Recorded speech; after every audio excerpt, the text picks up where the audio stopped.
Assalamualaikum warahmatullahi wabarakatuh. Perkenalkan, kami dari kelompok baku mutu lingkungan hidup dan kriteria baku kerusakan lingkungan hidup dalam mata kuliah manajemen lingkungan dengan kode 22 PWK 5425. Kami beranggotakan yaitu saya sendiri yaitu Amisa Hasan, saya Triana Safitri, saya Siti Fatimah Jahra.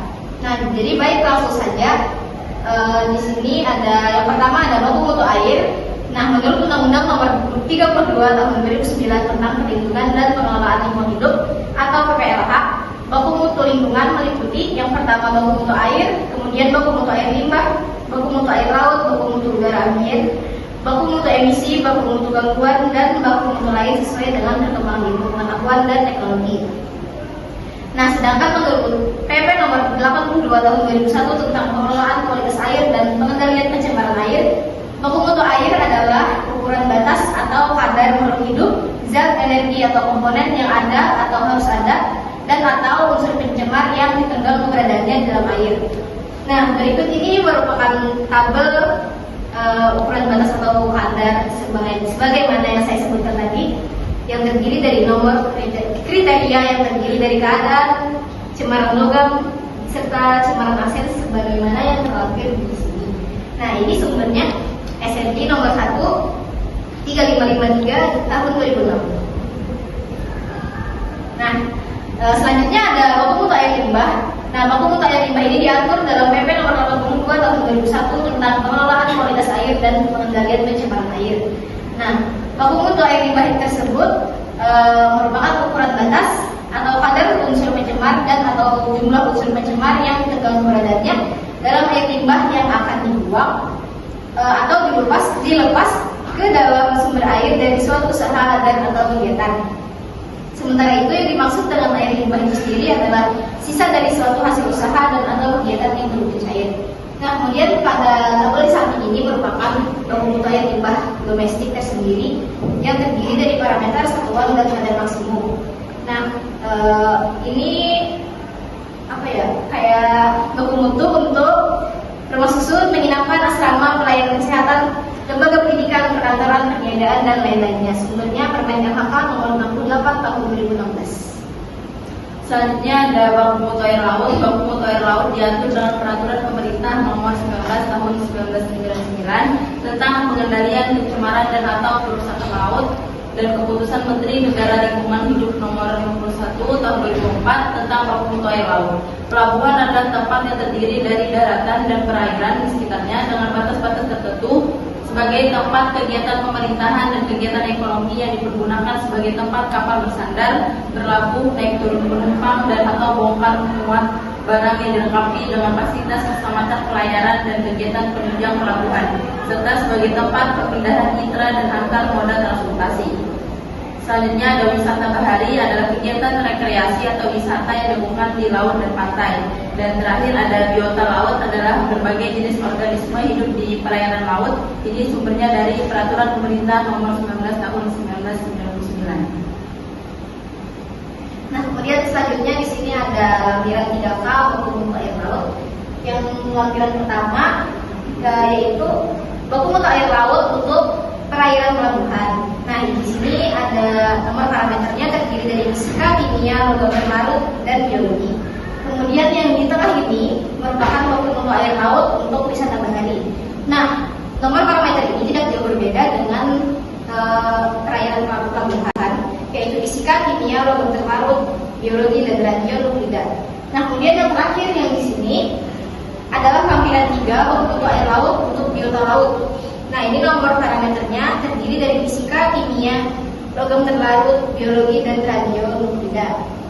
Sumbernya Keputusan Menteri Negara Lingkungan Hidup Nomor 51 Tahun 2004 tentang baku mutu air laut. Selanjutnya ada baku mutu udara ambien. Itu dalam Peraturan Pemerintah Nomor 41 Tahun 1999 tentang pengendalian pencemaran udara.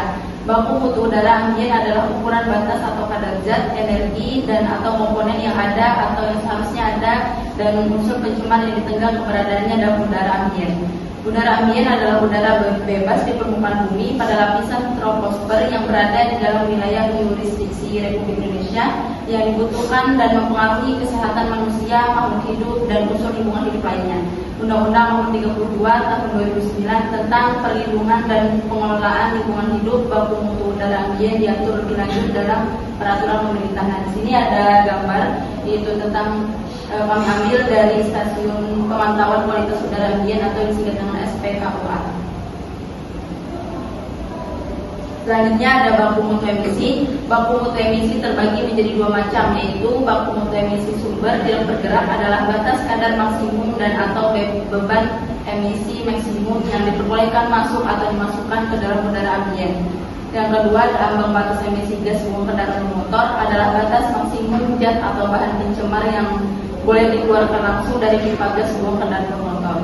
Baku mutu emisi sumber tidak bergerak yang merupakan baku tingkat gangguan terdiri atas baku tingkat kemisingan, baku tingkat getaran, dan baku tingkat kebauan.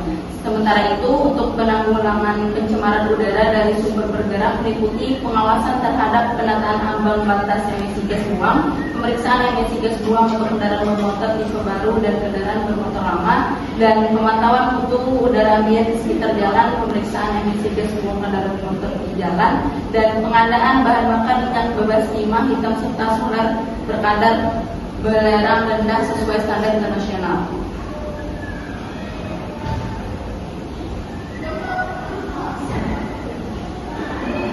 Ya, selanjutnya ada baku mutu gangguan.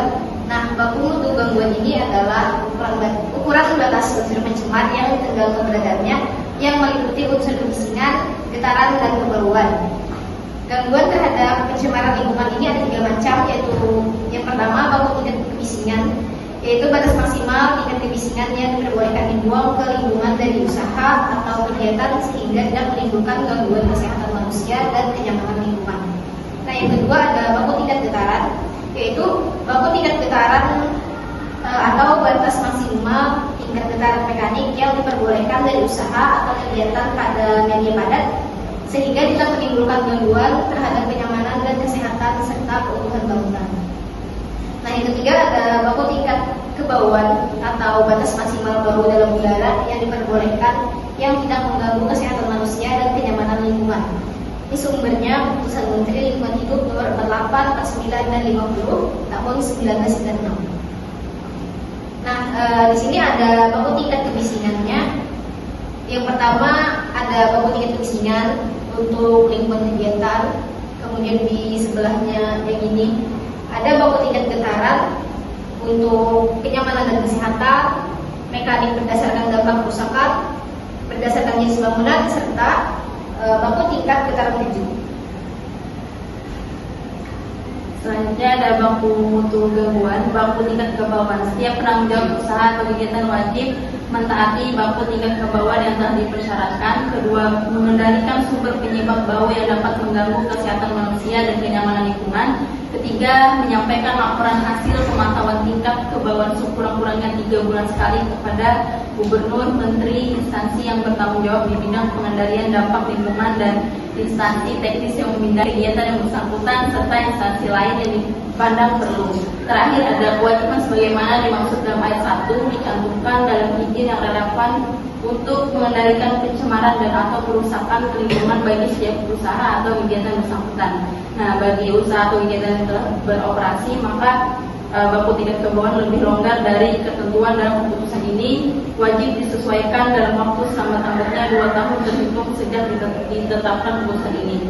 Kedua, ada baku tingkat kebauan lebih ketat dari keputusan ini dinyatakan tetap berlaku. Nah, kemudian pada tabel di samping ini merupakan lampiran Keputusan Menteri Negara Lingkungan Hidup Nomor 50 tahun 1996 tanggal 25 November tahun 1996. Nah, ada yang pertama A, bau dari odoran tunggal. Nah, ini terdiri dari parameter berupa amoniak, metil merkaptan, hidrogen sulfida, metil sulfida, dan stirena dengan satuan ppm atau 1 bagian dalam 1 juta. Kemudian yang B ada bau dari odoran campuran. Nah, tingkat kebauan yang dihasilkan oleh odoran campuran ini dinyatakan sebagai ambang bau yang dapat dideteksi secara sensorik oleh lebih dari 50% anggota penguji yang berjumlah minimal 8 orang. Selanjutnya kita masuk di pembahasan mengenai kriteria bau kerusakan lingkungan hidup. Nah, Ini adalah ukuran batas perubahan sifat fisik, kimia, dan atau hayati lingkungan hidup yang dapat ditunggang oleh lingkungan hidup untuk dapat melestarikan fungsinya. Kriteria baku kerusakan lingkungan hidup ini meliputi dua hal. Yang pertama, kerusakan ekosistem dan kerusakan akibat perubahan iklim. Kemudian saya lampirkan ilustrasi kerusakan lingkungan hidup pada ekosistem mangrove, terumbu karang, serta akibat perubahan iklim seperti kenaikan muka air laut dan kekeringan. Kita masuk ke kriteria yang pertama, yaitu kerusakan ekosistem. Kriteria baku kerusakan tanah untuk produksi biomasa ini merupakan ukuran batas perubahan sifat dasar tanah yang dapat ditunggang berkaitan dengan kegiatan produksi biomasa. Lalu untuk kerusakan terumbu karang adalah ukuran batas perubahan fisik dan atau hayati terumbu karang yang dapat ditunggang. Kemudian kriteria baku kerusakan lingkungan hidup yang berkaitan dengan kebakaran hutan dan atau lahan.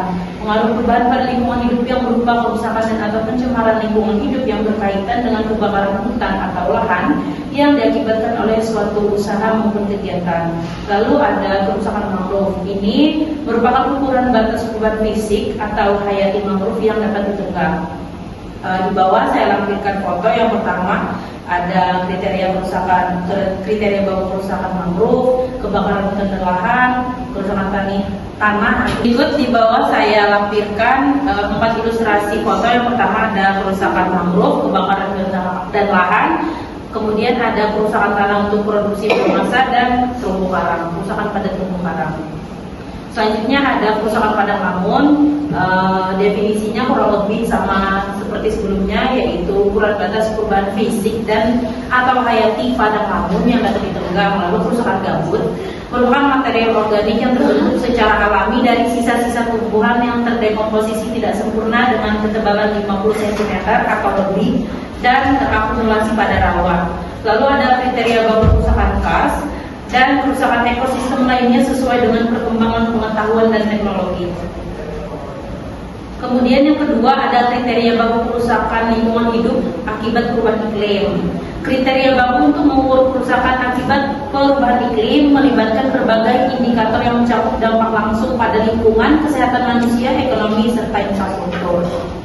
Kriteria baku kerusakan akibat perubahan iklim ini didasarkan pada parameter antara lain. Yang pertama ada kenaikan temperatur yang mengakibatkan perubahan suhu rata-rata global dan lokal. Kenaikan suhu yang signifikan menunjukkan intensitas perubahan iklim dan dampaknya pada berbagai ekosistem.